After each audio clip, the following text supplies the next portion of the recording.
Share করব তোমাদের সাথে ক্ষীরের পুলি করার জন্য দুটো আলু নিয়েছি, যেটাকে টুকরো করে আমি সিদ্ধ করতে দেব।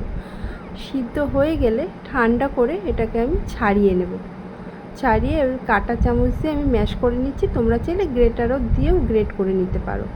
তো দেখো, একটা বড় বোলে নিয়েছি নুন, 2 চামচ ঘি। আর এই আলুটা মাখতে যতটা ময়দা দরকার এরকম একটা ডো তৈরি করতে ততটাই ময়দা দিয়ে মেখে ঢাকা দিয়ে রেখেছি।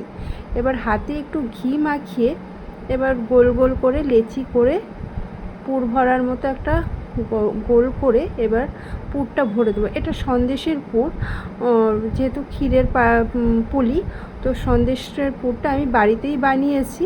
তোমরা চাইলে কমেন্ট করো, আমি আবার একটা ভিডিও দিয়ে দেবো। তো রেডি হয়ে গেছে পুলিগুলো। এবার 1 কাপ চিনির মধ্যে 1.5 কাপ জল নিয়েছি, একটু এলাচ গুঁড়ো দিয়ে দিলাম। এবার এটা যখন একটু সিল্কি ভাব হবে তখন দেখো এই যে এরকম, তখন এটা সাইড করে রেখে দেবো। আরেকটা কড়াতে সাদা তেল গরম করে এবার পুলিগুলো ছেড়ে দেবো। লালচে করে আমি ভেজে শিরাতে দিয়ে দেবো। এই একইভাবে সবগুলো ভেজে ভেজে আমি শিরাতে ডুবিয়ে দেবো।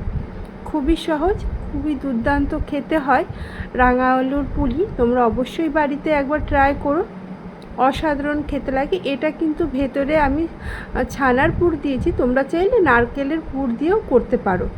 অসাধারণ টেস্ট, খুবই সফট হয়। তো একবার অবশ্যই ট্রাই করো। এরকম দেখতে হয়েছে, তার স্বাদও কিন্তু অতুলনীয়। একবার অবশ্যই বাড়িতে